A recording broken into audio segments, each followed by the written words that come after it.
Well, one thing when we get into plural marriage that I do want to touch on in this video is maybe the theology on plural marriage. Brian Hales has a whole volume on theology. And you'll notice that a lot of times when you hear, and so far I myself, a lot of times you'll hear about people want to know the details. They want to know dates, numbers, years, ages, arrangements. Was there intimacy involved? Did they have any children? And by the way, there are no known children that Joseph had with any of his plural wives for reasons we don't know. People want to get into details like that. They very rarely get into the theology. But the theology seems to be what was motivating it. That was the motivating factor behind everything. Brian Hales writes, none of Joseph Smith's wives indicated that bearing children was the primary reason for polygamy or their specific marriage to the prophet. Well, then what may it have been? What might the reason be? Richard Bushman, the historian, writes in his classic book, Rough Stone Rolling, Joseph did not marry women to form a warm human companionship, but to create a network of related wives, children, and kinsmen that would endure into the eternities. Here's one quote that I personally think unlocks some of the theology the most on plural marriage. It comes from Wilford Woodruff's notes on a sermon that Joseph delivered in March of 1844. Joseph said, quote, "The doctrine or sealing power of Elijah is as follows. If you have power to seal on earth and in heaven, then we should be crafty. The first thing you do, go and seal on earth your sons and daughters unto yourself, and yourself unto your fathers in eternal glory. And go ahead and not back, but use a little craftiness and seal all you can. And when you get to heaven, tell your Father that what you seal on earth should be sealed in heaven according to his promise." One of the reasons why I love that quote is if I could give an Anthony Sweat translation to this, it seems like Joseph's like, God has given us the sealing power. And if he has told us that whoever we seal up to us will be sealed up in heaven, then let's be smart about it. And let's seal up as many people as possible to each other. Joseph was thinking of plural marriage dynastically. Sometimes they'll call this dynastic sealings. Think of like a dynasty extending horizontally. We primarily in the church today, due to a revelation that later comes to Wilford Woodruff, we think of sealings vertically. We link children to parents, to parents, to parents, to parents. The early church was not sealing children to parents. The early church was thinking, because by the way, they weren't doing endowments for the dead. They were only doing baptisms, but not endowments for the dead. So then how do we link up a whole nation of kings and priests and queens and priestesses to God? And plural marriage seems to be one of their theological drivers to it, to bind people up as this network of related people.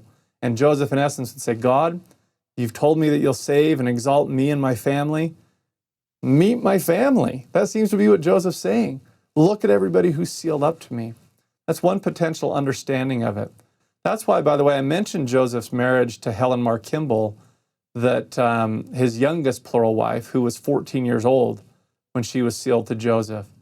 Helen herself remembers Joseph saying to Helen and their family, and likely, by the way, it was the sources are that the Kimball family approached Joseph wanting a dynastic link between their families and proposed that Joseph be sealed to their daughter Helen.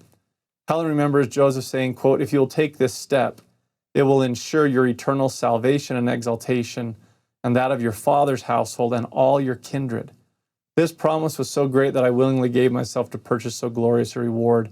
Trying to understand their thinking at the time. You see the dynastic exaltation connection there. This is Todd Compton in his book, In Sacred Loneliness.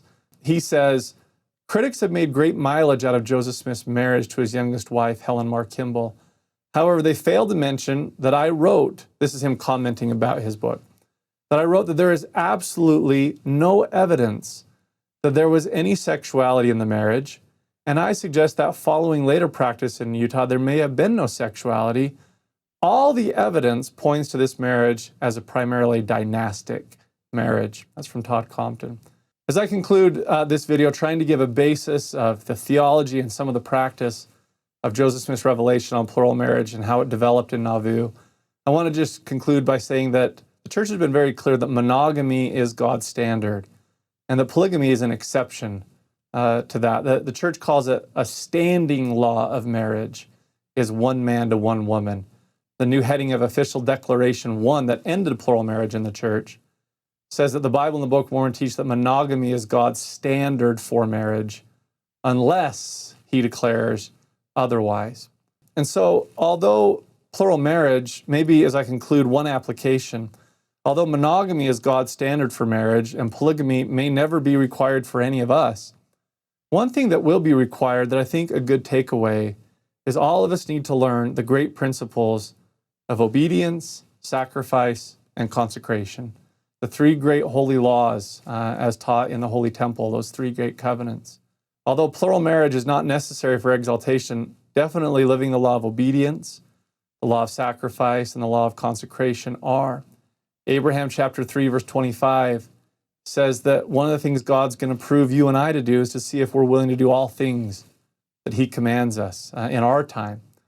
And if you look at section 132, particularly verses 50, verses 59 and 60, it often was equated for these early saints as a test of obedience, as a test of sacrifice, and they often linked it to Abrahamic sacrifice. These women and men did. They viewed it as their Abrahamic test. The Lectures on Faith says famously, a religion that does not require the sacrifice of all things never has power sufficient to produce the faith necessary unto life and salvation. So whether you and I understand plural marriage, whether we agree with plural marriage, whether we hate it, and maybe hated this video, and I apologize in my weakness if anything I taught didn't come across clearly or understandably, or I may be in error on anything as I've tried to talk about it openly. I do hope that one thing that we do love is that we as individuals today can learn from the past, whether that was through animal sacrifice, or through plural marriage sacrifice, or through sacrifice coming west, or through sacrifice to build and gather to Zion and build the New Jerusalem, or whatever current sacrifices we're asked to make, that we learn how to have that spirit of obedience, of consecration, and of sacrifice, so that we can prove ourselves to the Lord that we're willing to do all things that he asks us to do as we continue in the ongoing restoration. God bless me and God bless you as we seek to do so.